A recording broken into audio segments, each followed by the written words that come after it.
Additional skills for learning programming, অর্থাৎ programming শেখার জন্য আমাদের মধ্যে অ্যাডিশনাল কি কি স্কিল থাকা উচিত, যেগুলোর মাধ্যমে আমাদের এন্টায়ার প্রোগ্রামিং জার্নি আরো বেশি স্মুথ হতে পারে। তো এরকমই বেশ কিছু অ্যাডিশনাল স্কিল নিয়ে আমরা এই লেকচারে আলোচনা করব। তো প্রোগ্রামিং ক্যারিয়ারে প্রথমেই যেটা প্রয়োজন সেটি হচ্ছে পেশেন্স বা ধৈর্য, এবং এটা শুধু প্রোগ্রামিং সেক্টরেই না, যে কোনো সেক্টরেই সফল হতে গেলে পরিশ্রমের সাথে ধৈর্য জিনিসটা আমাদের মধ্যে থাকতে হবে। না হলে দেখা যাবে যে ইনস্ট্যান্ট রেজাল্ট না পেয়ে আমরা অল্পতেই হতাশ হয়ে যাচ্ছি। সো ধৈর্য ধরে টাইম নিয়ে আমাদের জিনিসগুলো ইফেক্টিভ ওয়েতে শিখতে হবে এবং প্রচুর পরিশ্রম করতে হবে। আর আরেকটা বিষয় এটাও আমাদের মাথায় রাখতে হবে যে কিছু কিছু জিনিসের ফল ইনস্ট্যান্ট পাওয়া যায় না। তো প্রোগ্রামিং সেক্টরটাও অনেকটা এরকম, তুমি ইনস্ট্যান্ট কখনোই ফল পাবা না। সো ধৈর্য ধরে চেষ্টা করে যাও, ইনশাল্লাহ সাকসেস উইল বি ইয়োর্স।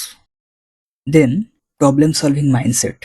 এরকম অনেক সিচুয়েশন আসবে, দেখা যাবে যে সামান্য সেমিক্লোনের জন্যই হয়তো তোমার প্রোগ্রামটা রান করতেছে না, অথবা তুমি কোথাও কিওয়ার্ড ভুল করে রাখছো বা লজিকে ভুল করে রাখছো, ঠিকঠাক হয়তো আউটপুট পাচ্ছ না। তো ফ্রাস্ট্রেটেড হওয়া যাবে না। ওকে, অল টাইম আমাদেরকে প্রবলেম সলভিং মাইন্ডসেটে থাকতে হবে এবং এখন থেকেই নিজের প্রবলেম নিজে সলভ করার ট্রাই করতে হবে। তাহলেই দেখবা আস্তে আস্তে তোমার ইমপ্রুভ হচ্ছে। আর এখন তো আমাদের হাতে চ্যাট জিপিটির মতো বিভিন্ন টুলস আছে, সো ব্যাপারগুলো এখন অনেক ইজি হয়ে গিয়েছে।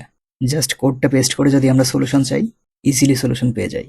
বাট আমি রিকমেন্ড করি শুরুতেই যারা আমরা কমপ্লিট বিগিনার, চেষ্টা করব নিজের প্রবলেম নিজে খুঁজে বের করার।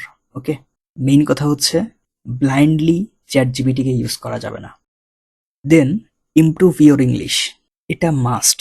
ইংলিশে যদি তোমার দুর্বলতা থাকে, এখন থেকেই চেষ্টা করো এই দুর্বলতাগুলোকে কাটিয়ে তোলার জন্য। কারণ তুমি যদি ইংলিশের কমিউনিকেশন স্কিল ইমপ্রুভ না করো, ভবিষ্যতে চরম লেভেলের একটা ধরা খাওয়ার জন্য প্রস্তুত থাকো। কারণ যত ভালো ভালো রিসোর্স প্লাস লেকচার সবই ম্যাক্সিমামই ইংলিশে। আর তোমরা যারা বিভিন্ন অনলাইন জাজে, যেমন বিক্রাউড, হ্যাকার র্যাঙ্ক, এই ধরনের অনলাইন জাজে প্রবলেম সলভিং করবা, এই প্রবলেমগুলোর যে ডেসক্রিপশন এগুলো কিন্তু সবই ইংলিশে। সো ইংলিশ না পারলে তোমার প্রবলেম বোঝাও কষ্ট হয়ে যাবে।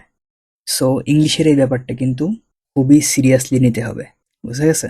সো প্রোগ্রামিং যতটা গুরুত্বপূর্ণ, ইংলিশের ইমপ্রুভমেন্টটাও তোমার জন্য ঠিক ততটাই গুরুত্বপূর্ণ। বেশি না, তুমি ইংলিশের জন্য জাস্ট প্রতিদিন 30 মিনিট করে টাইম দাও, আস্তে আস্তে দেখবা যে ইমপ্রুভ হচ্ছে। দেন ম্যাথ। অনেকেই জিজ্ঞাসা করে যে ভাই প্রোগ্রামিং এর জন্য ম্যাথ কতটা গুরুত্বপূর্ণ। হ্যাঁ, তুমি যদি ম্যাথ জানো দ্যাটস গুড, আর যদি তুমি নাও জানো অন্তত বেসিক অ্যালজেব্রা তো জানো, এটা দিয়েই তুমি শুরু করতে পারবে, কোনো প্রবলেম হবে না। বাট একটা মাইন্ডসেট আমাদের মধ্যে সব সময় থাকতে হবে, সেটি হচ্ছে না পারলে শিখে নিব। বুঝা গেছে? এই থিওরিতে চলতে হবে, যেটা আমি পারি না আমার প্রয়োজন হলে আমি সেটা শিখে নিব। তো অনেকে আবার দেখা যায় ক্লাস 1 থেকে 10 পর্যন্ত ম্যাথ বই সলভ করা শুরু করে, তো এটা করার কোনো প্রয়োজন নাই।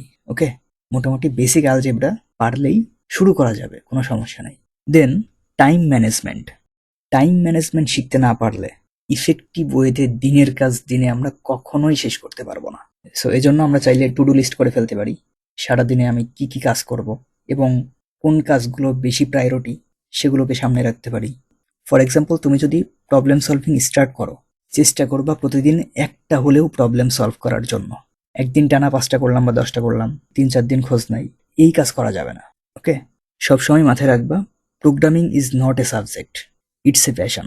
সো প্যাশন ছাড়া এই সেক্টরে সাকসেস হওয়া so tough. Then reading and understanding documentation. এখন থেকেই ডকুমেন্টেশন পড়ার হ্যাবিট করতে হবে এবং এই কাজটাই তুমি লং টাইম বেনিফিট পাবা।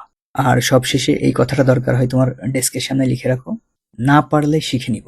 এই থিওরিটা আমাদের এন্টায়ার জার্নিতে কাজে লাগবে। প্রচুর নতুন নতুন জিনিস আমাদের সামনে আসবে, প্লাস আমাদের প্রয়োজনেও প্রচুর নতুন জিনিস শেখার প্রয়োজন হবে।